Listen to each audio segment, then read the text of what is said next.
Hello, I'm Larry Bradley. I'm the Director of Behavioral Health Services at Grand Peaks Medical. Today, our topic is caring for your mental health.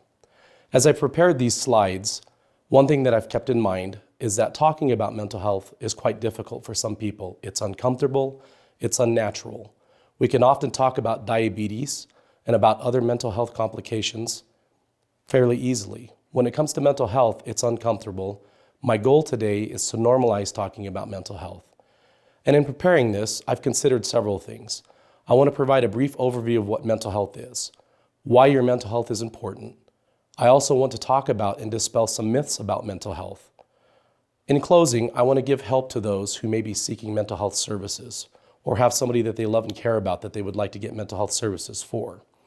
And the hope is that treatment helps and that recovery also helps for mental health problems. So by definition, our mental health is simply our emotional, our psychological, and our social wellness. Our mental health states impact the way that we think, the way that we feel, and the way that we act. Our mental health states also determine how we cope with and manage stress, how we interact with other people, how we adapt to change, and in what we base our decisions. Often, you'll hear mental health used interchangeably with other terms, and while some of them mean the same thing, some of them are different. But for the purposes of today, I want to keep it simple. You'll often hear things like mental disorders, mental illnesses, mental health problems, and behavioral health. Sometimes those are used interchangeably, but once again, I want to keep it simple today. Although anxiety and depression are the two most common reasons people come to seek services for behavioral health, we often see people who have experienced traumas, we see people who have experienced grief and loss, we see people that have relationship difficulties, perhaps some drug and alcohol abuse, and we see people with behavioral problems.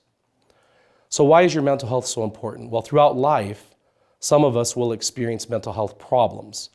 Where it becomes a problem is when it impacts our mood, our thinking, and our behavior.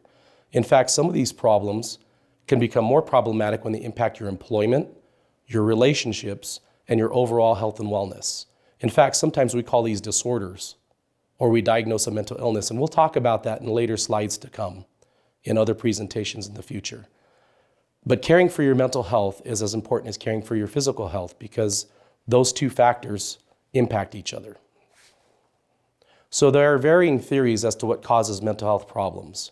We do understand that there are some common predictors and risk factors such as our biology or our genetics, our brain chemistry. If there's a family history of mental illness, that will sometimes impact and contribute to mental health problems. And then lastly, and very importantly, life experiences. If you've experienced traumas or abuse, those are other risk factors that likely will contribute to mental health problems.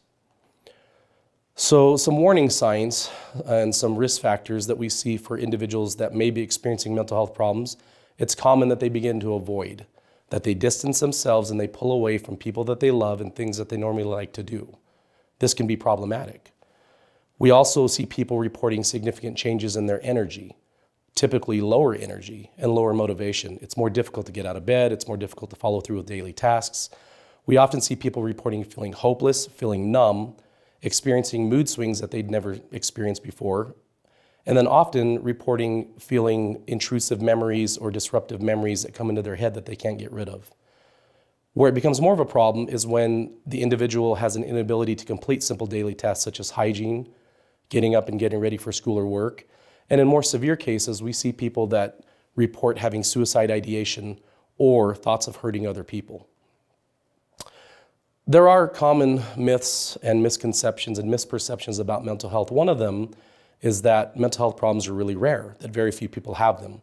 The truth is mental health problems are fairly common, and according to the Department of Health and Human Services, 1 in 5 adult Americans will experience a mental health problem sometime in their lifetime. In more severe cases, 1 out of 25 Americans will experience a more severe or what we call a chronic mental illness such as schizophrenia, major depression, and bipolar disorder. A more sobering fact is that in the United States, the 10th leading cause of all deaths for adult Americans is suicide. And that is roughly double the number of people killed by homicides every year in the United States. A more troubling myth about mental health is this notion that people with mental illnesses or mental health problems are somehow more dangerous and unpredictable than the general population. Well, this is simply untrue. Most people with a mental health problem or mental illness are not dangerous. In fact, they're no more dangerous than anybody else in the population. But what is a little concerning is those with a serious mental health problem are significantly at a higher risk to experience violent crimes against them. So can we recover from mental health problems? Absolutely, that's the short answer. But talking about our mental health is intimidating for some, particularly to a mental health provider or to a physician. It's very difficult to make yourself vulnerable. And as stated earlier, for whatever reason, it's more difficult to talk about mental health than it is about your general physical health.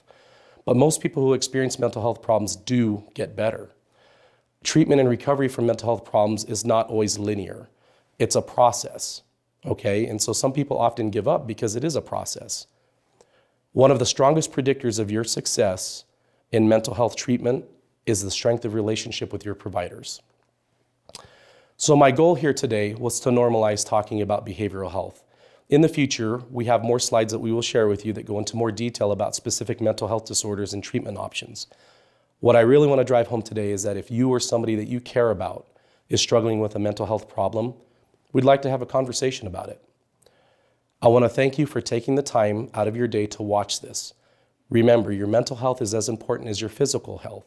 If you have more questions about our behavioral health services or program, you can access more information on our website listed here, or you can call the number listed here. Thank you.